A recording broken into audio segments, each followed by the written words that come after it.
Selamat pagi teman-teman semua. Semoga semua sehat, tetap gembira, dan hari ini kita belajar bersama dari rumah.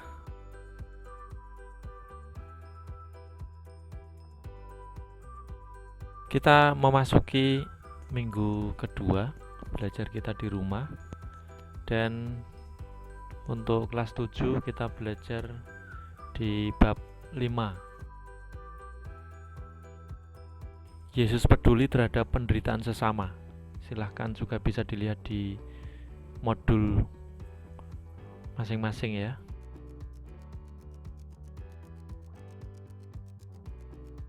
Di dalam bab ini kita mau mengawali pelajaran kita dengan mari kita melihat warna peradaban modern yang kita lihat akhir-akhir ini. Yang pertama adalah orang semakin individualis.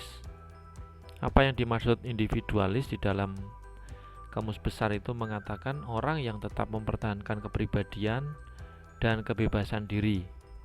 Dan penganut paham individualisme itu orang-orang yang mementingkan diri sendiri, orang-orang yang egois. Meskipun nanti kita bisa bicara lebih lanjut, egois itu selalu ada dua hal, yaitu yang selfish dan self-interest. Dan yang dimaksud dalam hal ini individualis, egois yang selfish. Yang kedua adalah egois sendiri. Egois itu kata kuncinya adalah ego dari bahasa Latin, aku atau keakuan. Jadi orang yang selalu mementingkan diri sendiri itu egois. Nah, tadi saya sudah mengatakan egois itu ada dua, self-interest dan selfish. Self-interest itu saya mengingatkan lagi bahwa kita peduli pada diri kita tetapi tetap memperhatikan orang lain. Misalnya keramas, mandi, gosok gigi, baju disetrika, baju dicuci, itu self-interest. Termasuk potong kuku, merawat diri dan sebagainya, itu self-interest. Yang selfish adalah ketika ada prasmanan, kita kebagian giliran yang pertama ambil, lalu kita ambil sebanyak-banyaknya, kemudian yang belakang tidak kebagian, itu namanya selfish. Yang ketiga menjadi warna peradaban modern juga adalah apatis, acuh tidak acuh menurut kamus besar, tidak peduli, masa bodoh. Tiga hal ini juga mempengaruhi atau menjadi pemandangan kalau kita melihat di manapun berita, di pengalaman kita sehari-hari bahkan. Yang keempat adalah altruis. Altruis itu orang yang tulisannya salah itu. Orang yang banyak mengutamakan kepentingan orang lain. Orang yang banyak mengutamakan kepentingan orang lain. Jadi tidak mementingkan diri sendiri. Orang yang peduli. Seberapa banyak orang altruis, seberapa banyak orang apatis, egois dan individualis, kita bisa melihat dalam kehidupan kita masing-masing ya. Peristiwa atau gambaran ketidakpedulian itu bisa kita lihat dari berbagai macam poin mungkin ya. Dalam perjanjian lama sebelum masa Mesias, sebelum Mesianis, itu kita melihat peristiwa Kain dan Habel. Karena egonya Kain, Habel dibunuh. Lalu peristiwa air bah, orang-orang tidak peduli lagi, hanya Nuh yang diselamatkan dan keluarganya. Peristiwa Menara Babel, orang-orang egois, tidak peduli, dan menyombongkan diri di hadapan Allah. Ada banyak peristiwa percabulan, perang, dan masih banyak peristiwa yang menggambarkan kekacauan. Pada zaman Perjanjian Baru, di zaman Mesianis, kita tahu dari kitab suci orang sakit malah dijauhi, misalnya orang kusta atau orang-orang sakit menurut pandangan Yahudi waktu itu karena tidak diberkati oleh Allah. Kaum perempuan ditindas, dinomor duakan, bahkan tidak dianggap ada. Orang miskin semakin dimiskinkan. Yang ketiga di era modern. Kalau kita bicara modern itu sebenarnya sejak ditemukannya mesin uap, tetapi sebelum itu pun kita mungkin mengatakan sejak ilmu berkembang ya. perang selalu terulang, perang antar suku, perang saudara, perang dunia pertama, perang dunia kedua. Tapi kamu jangan ikutan perang dunia ketiga loh ya. Katanya anak-anak kelas 7 itu mau perang dunia ketiga. Yang berikutnya adalah era kebebasan. Pasar global itu menuntut orang untuk semakin kompetitif. Banyak orang hanya memikirkan dirinya, memikirkan uang, kekayaan, korupsi. Bahkan tidak jarang orang melakukan pembunuhan. Ini pun juga karena egois, tidak peduli, atau mungkin pendidikan moral yang salah. Berikutnya kita bisa, yang baru kita alami hari ini. Hari-hari ini kita banyak di rumah karena Mas Corona. Bayangkan, orang dengan hati macam apakah yang berani menimbun masker dan menjual dengan harga selangit? Bagaimana mungkin orang beralibi mengumpulkan donasi masker maksud saya, tetapi kemudian menjualnya? Dan itu pun dengan harga yang luar biasa. Kita bisa membayangkan hatinya orang ini seperti apa. Ini juga bentuk-bentuk dari ketidakpedulian atau hati yang mati barangkali. Di satu sisi kita patut bersyukur di dunia ini bahwa di tengah-tengah orang yang acuh masih banyak orang yang peduli. Misalnya kamu, ya teman-teman semuanya, ya kalian itu orang-orang yang peduli, saya yakin. Atau coba kita balik, betapa mirisnya kita sebenarnya di tengah-tengah dunia yang menuntut kepedulian, karena banyak orang yang membutuhkan, masih ada saja orang yang tidak peduli atau mementingkan perutnya sendiri. Kan terserah kamu mau mengatakan apa mereka ini. Kalau kata Bagong mungkin wadidang. Kalau yang tidak tahu wadidang nanti cari di YouTube ya.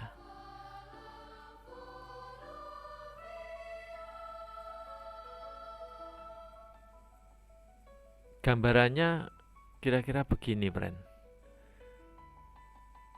Kalau secara teori, menurut Anthony Giddens, dalam era pasar bebas itu banyak orang yang tidak memiliki modal.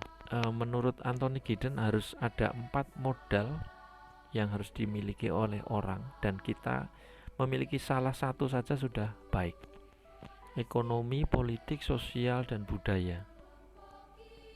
Mereka yang tidak memiliki ini atau memiliki salah satu ini akan kalah dalam persaingan. Ekonomi itu soal uang, politik itu soal mempengaruhi orang lain, sosial itu bagaimana kita membangun jejaring, memiliki kemampuan untuk membuat jaringan. Kalau budaya itu bicara soal intelektual atau kepandaian. Kalau kita memiliki salah satu saja, misalnya kita bukan orang kaya, kita secara sosial punya jaringan, kita mudah untuk berteman, tetapi kita tidak bisa mempengaruhi atau kita tidak punya kepandaian, maka modal sosial inilah yang akan kita pakai. Bahwa aku punya banyak teman, mudah berteman, itu menjadi modal. Lalu dengan satu modal itu kita bisa merengkuh yang politik, bisa mempengaruhi, syukur-syukur bisa mengupayakan kepandaian, ya. Karena kita bisa saja bukan orang yang cerdas, tetapi kalau pergaulan kita dengan orang-orang yang pandai, maka kita sama saja dengan sekolah. Nah, orang-orang yang tidak memiliki salah satu dari ini itu biasanya kalah dalam persaingan. Apakah kamu masuk ini? Saya pikir tidak, karena saya yakin kamu semua adalah orang-orang yang berbudaya. Kamu bisa membuat jaringan, kamu mungkin bisa mempengaruhi, tetapi mungkin juga tidak menjadi dominan. Secara ekonomi kita juga masih bisa makan 3 kali sehari, meskipun kita bukan anak sultan.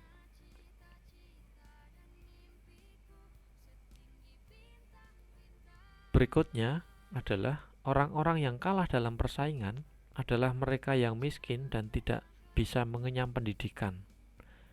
Mereka otomatis tersingkir. Tentu bukan kamu, bukan kita. Tetapi coba nanti kita lihat siapa sih orang-orang yang kalah dalam persaingan. Mereka tidak bisa bersaing karena situasi, dan itu karena keadaan, bukan gaya hidup mereka. Berbeda, orang yang sederhana itu karena bisa saja mereka kaya tapi gaya hidupnya apa adanya. Lalu orang-orang yang kalah ini akan tersingkir dari manusia lain. Karena tersingkir mereka menderita. Dan dalam bab sebelumnya orang menderita itu selalu membutuhkan bantuan orang lain. Selalu butuh orang lain. Lalu apa? Apa yang bisa kita refleksikan? Kita memang membutuhkan, tetapi lihat, ada banyak orang yang lebih membutuhkan. Kita memang kurang, tetapi masih banyak orang lain yang kekurangan. So, you know lah apa yang harus kita buat. Let's test our mind. Ini ada gambar, ini ada gambar. Di antara dua gambar di samping, atau yang kita lihat di depan mata ini, perhatikan, lihat dan perhatikan, dan mari kita refleksikan. Bertanyalah pada hati kecilmu masing-masing. Oke? Kita lihat gambar yang pertama ini. Apa yang kamu pikirkan? Apakah pikiranmu masih sempat mengatakan kalau orang ini pura-pura? Pura-pura terlantar maksud saya. Jujur loh ya. Coba kita lihat. Kita tanya dalam hati kita. Kadang kita kalau mau memberikan sesuatu itu kita dipengaruhi oleh logika. Oh, orang ini pura-pura. Ya memang ada beberapa pengemis yang pura-pura miskin, padahal rumahnya luar biasa, bahkan lebih dari kita. Tetapi mari kita jujur melihat orang-orang yang memang sungguh menderita. Kita lihat gambar yang kedua. Jika kamu masih berpikir foto yang sebelah, foto yang pertama itu pura-pura, sekarang pikirkan baik-baik. Kira-kira ada ndak orang yang pura-pura rumahnya kayak gitu? Ada ndak kira-kira dalam kehidupan? Rumahnya dari gedek, bambu yang dianyam, atapnya dari rumput, atau mungkin itu alang-alang, dipastikan bocor dan ukurannya sempit. Apakah mereka ini pura-pura? Jujur. Kalau sudah direfleksikan, lalu bertanyalah, aku itu macam orang apa di antara mereka? Kita bisa apa? Ada banyak hal. Teman-teman beberapa kali sudah mengumpulkan sumbangan berupa 9 kebutuhan pokok keluarga untuk disumbangkan kepada orang miskin. Entah membawa gula, entah membawa indomie, entah membawa minyak goreng, dan lain-lain. Atau pada awal masa MPLS, teman-teman membawa buku, penggaris, pensil, ballpoint, masing-masing 1 paket, 2 paket boleh. Kita bisa mengunjungi orang sakit. Ini sebagai pastoral, baik yang dikenal maupun tidak. Tetapi biasanya ini dilakukan oleh para biarawan rohaniwan. Kita bisa mengumpulkan dana bagi yang terkena bencana alam. Kita pernah melakukan. Syukur teman-teman juga di masa-masa COVID-19 ini kita bisa membantu. Di gereja katedral kelihatannya ada gerakan tertentu yang mengumpulkan donasi. Tentu bukan mereka yang terkena bencana alam, tetapi mereka yang membutuhkan seperti ojol, lalu APD, alat pelindung diri. Beberapa rumah sakit membutuhkan. Atau kita bisa membangun solidaritas antar sesama manusia. Bisa jadi kita juga memberi perhatian pada yang berkekurangan atau yang membutuhkan, siapapun di antara kita, mungkin di lingkungan rumah kita, mungkin kalau kita sedang menemuinya di jalan saat kita bepergian. Tapi untuk saat ini jangan bepergian dulu, karena memang negara menghendaki atau kita masing-masing harus menjaga diri. Kalaupun itu juga tidak bisa, lakukanlah ini. Di lingkungan keluarga kita bisa menghormati orang tua. Ini bentuk kepedulian. Kita paling tidak peduli pada orang tua kita. Mencintai anggota keluarga. Belajar baik, efektif dan efisien. Ini wujud kita juga peduli pada orang tua. Santun, membatasi gadget, membantu orang tua dan lain-lain. Yang kedua, di lingkungan sekolah, kita bisa menghormati guru, santun dalam berbicara, mengurangi kata-kata yang kadang tidak baik kalau dikonsumsi banyak orang. Kadang kita itu begitu mudah mengatakan onjar anjir, anjrit dan sebagainya. Ini contoh Pak Adi tidak mengajari. Lalu memperhatikan teman sekolah yang tidak mampu. Dengan cara apa? Dengan cara menyisihkan uang jajan. Meskipun hanya 100 rupiah. Ya. Kita punya gerakan geser, gerakan 100 rupiah. Isilah kotak itu. Hanya 100 rupiah kan tidak berat. Nggak punya Pak, punya 500, ya udah masukkan 500. Nggak punya 500-an Pak, 1000. Pak nggak punya 1000, kalau nggak bisa ya sudah. Yang jelas kita hanya menyisihkan sebagian uang jajan kita, hanya 100 rupiah.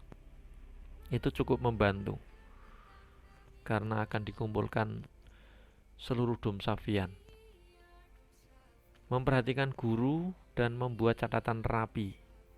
Ini peduli terhadap diri sendiri dan teman juga. Jadi kita tidak merepoti teman kalau kita memperhatikan dan membuat catatan-catatan rapi. Lalu tidak membuat ulah di kelas. Artinya kita peduli terhadap kelancaran kegiatan belajar mengajar. Kalau pas masuk di kelas, kalau ini mau berulah sendiri dalam kesendirian, ya boleh-boleh saja, asal tidak merepotkan orang tua.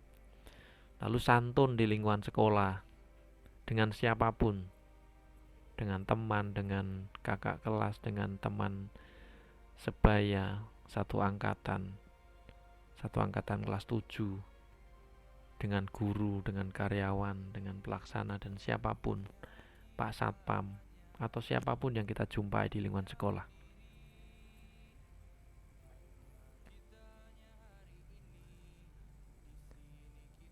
Kita itu orang modern,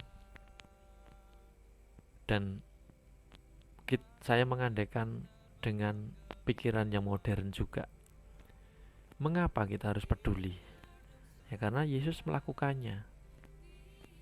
Siapa sih Yesus? Kalau orang Katolik, Yesus itu segalanya. Ia peduli pada setiap orang, terutama mereka yang amat sangat membutuhkan dan disingkirkan manusia pada zamannya. Ini hanya salah satu beberapa contoh. Yesus menyembuhkan semua orang yang sakit dan terutama mereka yang percaya. Tidak peduli siapapun mereka, kalau orang itu membutuhkan, Yesus menyembuhkan. Bahkan ada yang tidak meminta pun Yesus menyembuhkan karena tahu itu harus dilakukan. Yang kedua, menghibur. Yesus selalu menghibur, memberi penghiburan bagi yang sedih. Yang ketiga, menjadi sahabat bagi yang lemah, miskin, tersingkir dan cacat. Lazarus misalnya.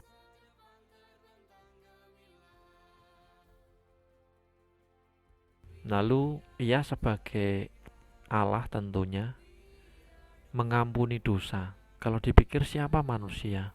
Kenapa dia begitu peduli? Bahkan dia rela wafat di palang salib. Siapa yang mau melakukan? Mungkin ada yang orang-orang yang berkorban, tetapi kalau pengorbanannya itu harus disiksa, lalu menjalani peristiwa salib sampai mati di atas kayu salib, disiksa selama 12 jam, saya pikir mungkin belum ada manusia yang seperti itu kecuali Deknen. Ini bacaannya, kita bisa belajar dari kitab suci. Saya tidak usah baca, tetapi di sini Yesus itu menyembuhkan orang yang lumpuh separuh, mati tangan kanannya.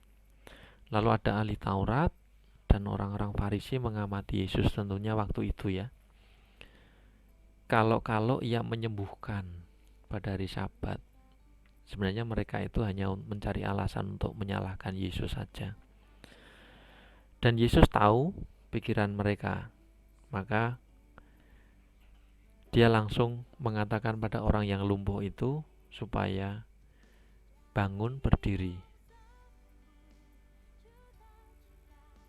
Tentu ini peristiwa penyembuhan. Dan Yesus justru seolah-olah malah menantang sebenarnya. Manakah yang diperbolehkan pada hari Sabat? Berbuat baik atau berbuat jahat? Menyelamatkan nyawa orang atau membinasakan? Lalu mereka marah. Mereka berunding apakah Yesus akan melakukan hal itu.